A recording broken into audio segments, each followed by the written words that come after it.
That kind of reminds me of that K&D parody of West Side Story, like some kind of a, not a beat, a part of that song,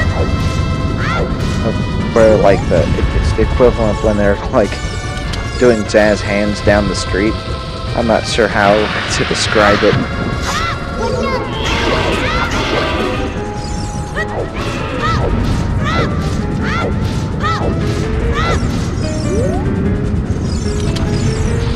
It was basically one of the number 3 and 4 sip baited king episodes.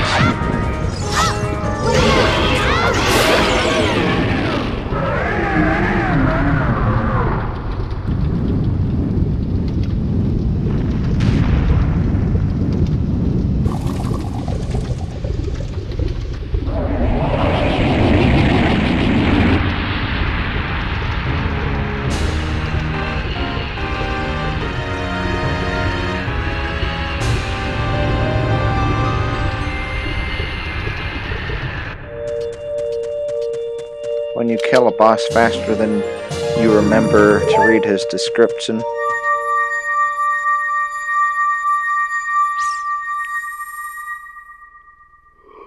Ascend to the heavens!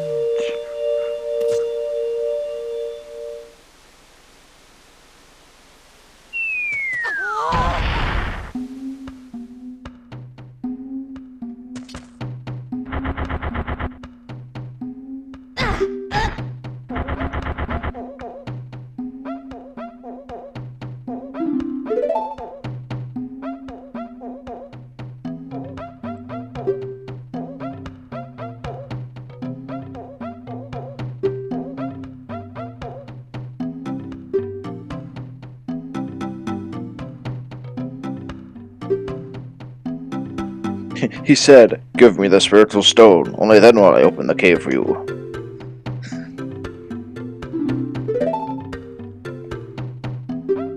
Kid, I like you.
Hey everybody!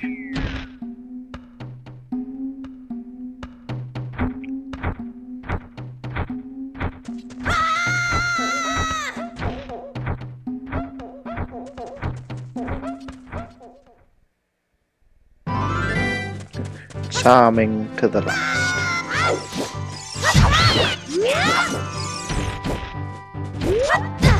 What?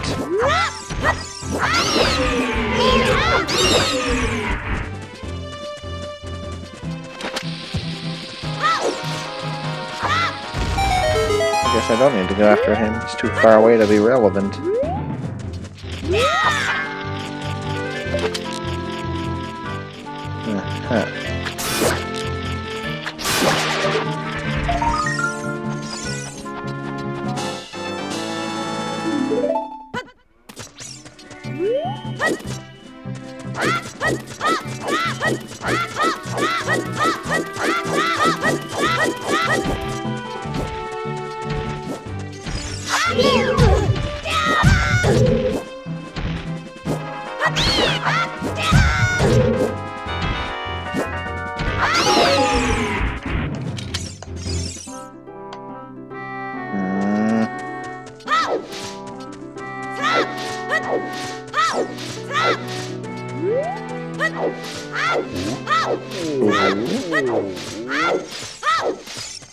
So we managed to beat Dodongo and even get into the boss room without using a bomb.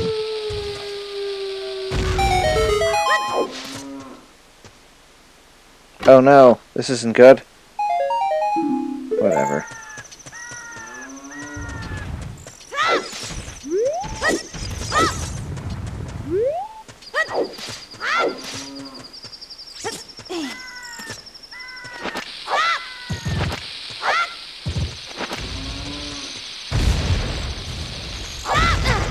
Oh, bother. What?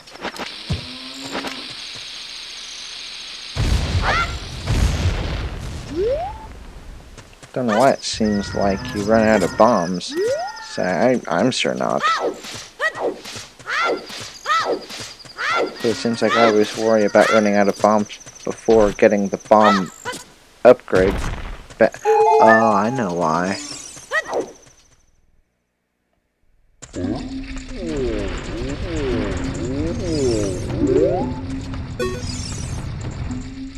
You are incredible!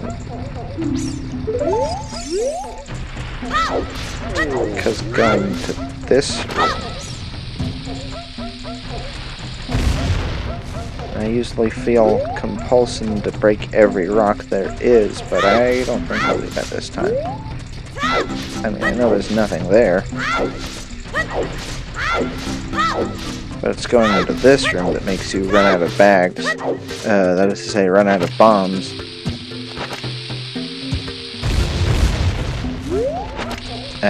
Which then means that you... Oops. I hope that explodes that rock. It did not.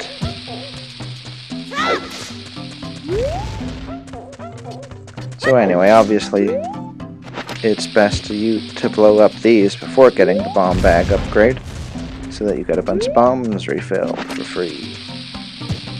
It's just logic.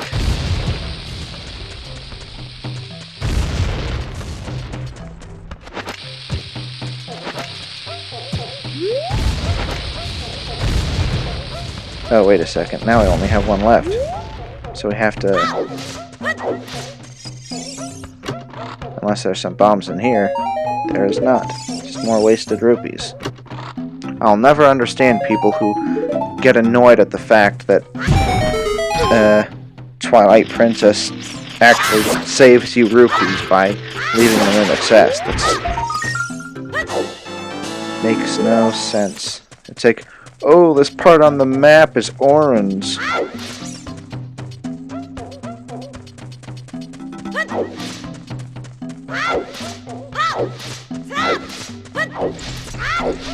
It's like, what kind of OCD do you have?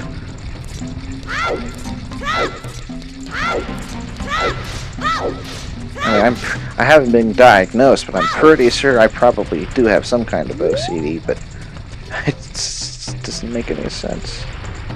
I guess my frugalness overrides that. Kind of like how I used to never use public bathrooms, well, and public toilets, because I just thought the idea of, oh, this might not end well. Oh, good. I think that still counted. Anyway, the idea of using the same toilet seat as somebody else grossed me out, until I started worrying more about not using up my own toilet paper and soap and, you know, using up the water, but instead using up somebody else's, either the private, like, restaurants, or if it's like a public restroom, then, is it called a public restroom if it's on a private business, or is it only if it's like, you know, public property, as in government property, basically? I mean, kind of. I'm not even sure how that works. I think there's another wall to blow up. Yeah. Not that we needed a... Oh, there's another. I feel like I would have remembered that normally. So anyway, my sense of frugalness outweighed my ickiness.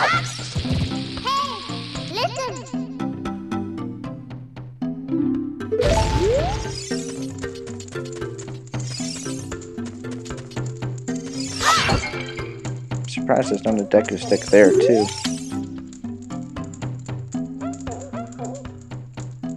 Really cool. Cool! 5 or 6 years.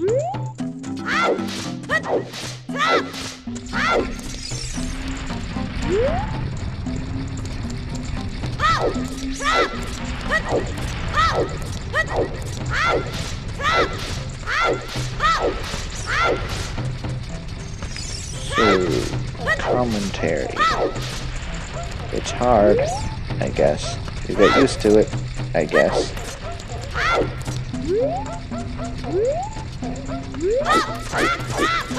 How about that game? Last time there was a game. How about it? Sure was a thing, wasn't it? Oh yeah, I was gonna blow up the rest of those rocks. That doesn't matter. Actually, it does, because there'll be opportunities where I keep replenishing the bombs. But, so yeah, I'll just take care of this real quick. You know, the last episode of the last recording session, obviously I ended up not, like, purposefully splitting them up into different episodes. At least not per se. Obviously they are different episodes, but not like introducing them at the beginning and every time. And ending them off officially. But anyway.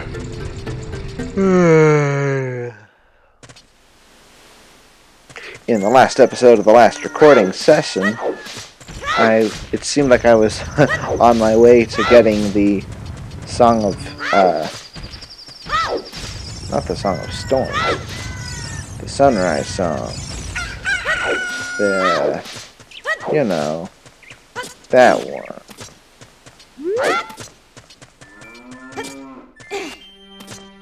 Wait a second.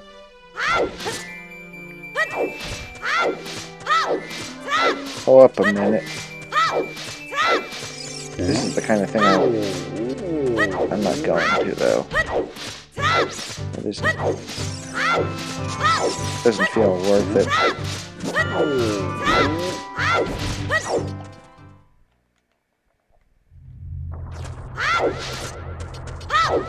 And I got all those rupees. This is why they should just stay in the chest.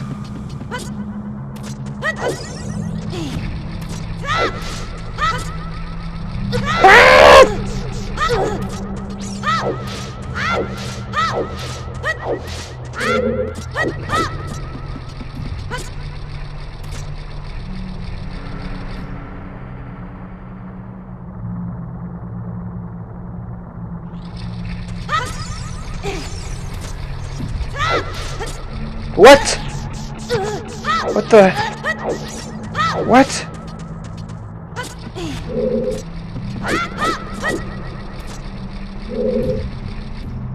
Wait, maybe I should just jump up on that one.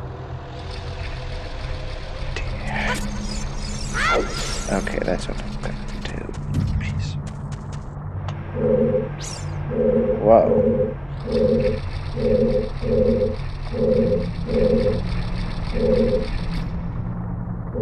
Don't think I've ever seen that.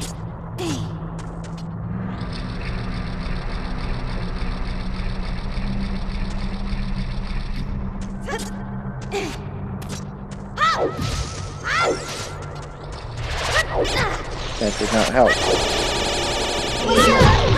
Oh, yeah.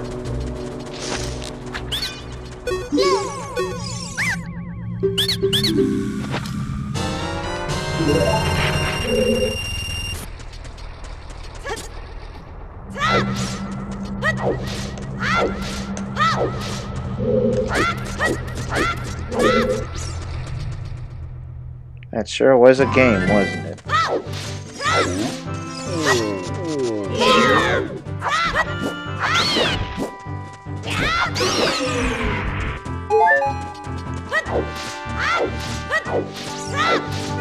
The weather is blue. The sky is nice. I'm gonna eat some potato chips as soon as I finish this. At least I left a couple of rupees left behind now that I mention it.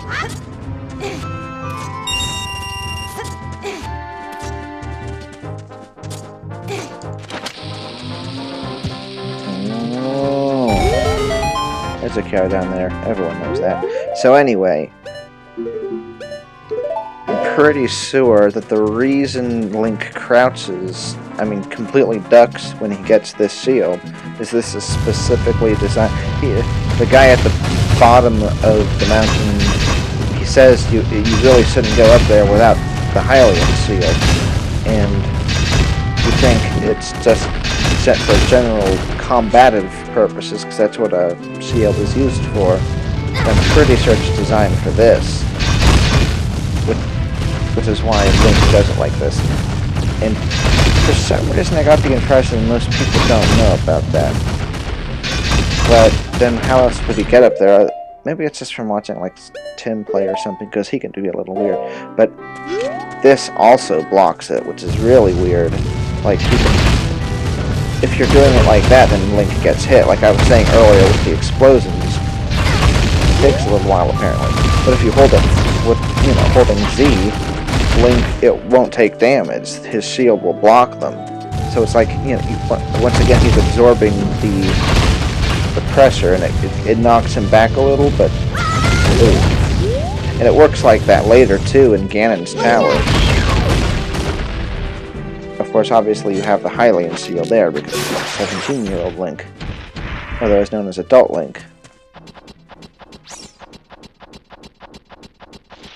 Even though by today's standards that's certainly not an adult.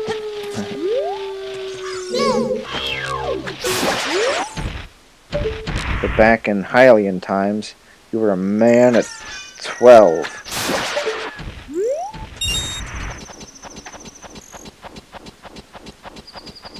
Because clearly, in Hyrule, time is a, how would I want to say that? It doesn't matter.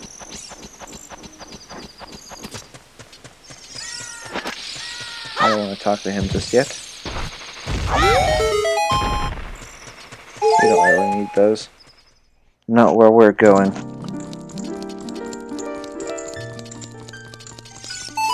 The Great Fairy Fountain. Seems like more often than not I forget about this, and up until you get into the tomb in Kakariko. Which actually, now that I think about it, I guess it's good that I didn't end up doing that. I think I was... Did I ever finish my thought when I was saying it seemed like I was... Oh yeah, that's right. I was saying I forgot the song name, and I still don't remember it for some reason.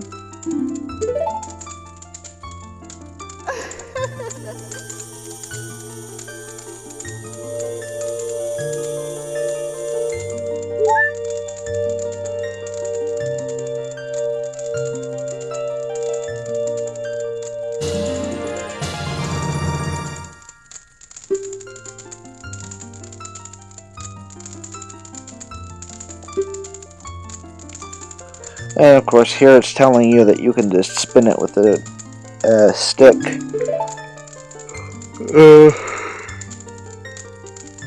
So I think in the earlier tutorials it was just telling you to hold it down, but then here it's telling you telling you that you can also spin the control stick.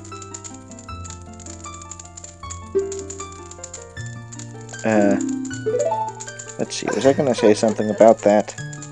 I don't know.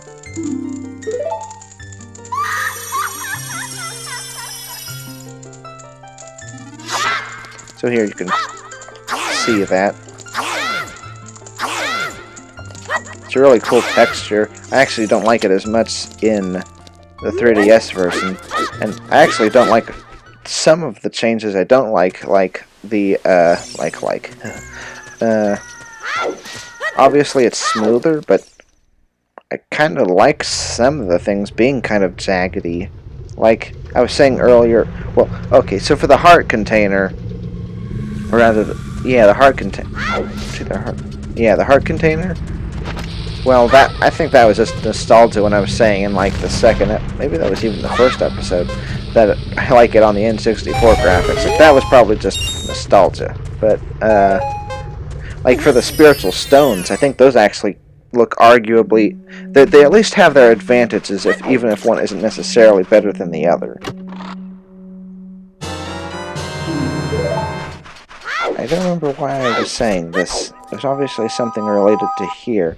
Oh yeah, so the magic effect on the spin attacks. I think it looks really cool here, whereas I think in the 3DS version it's just too smooth. It just doesn't look quite right.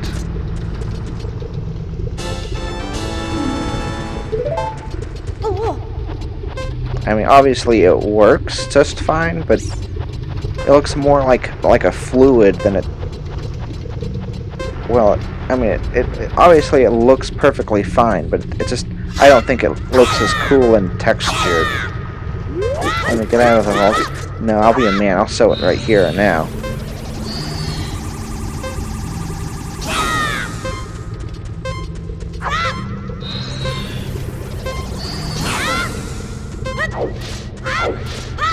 You can see a bunch of textures, you know, when it has a larger field.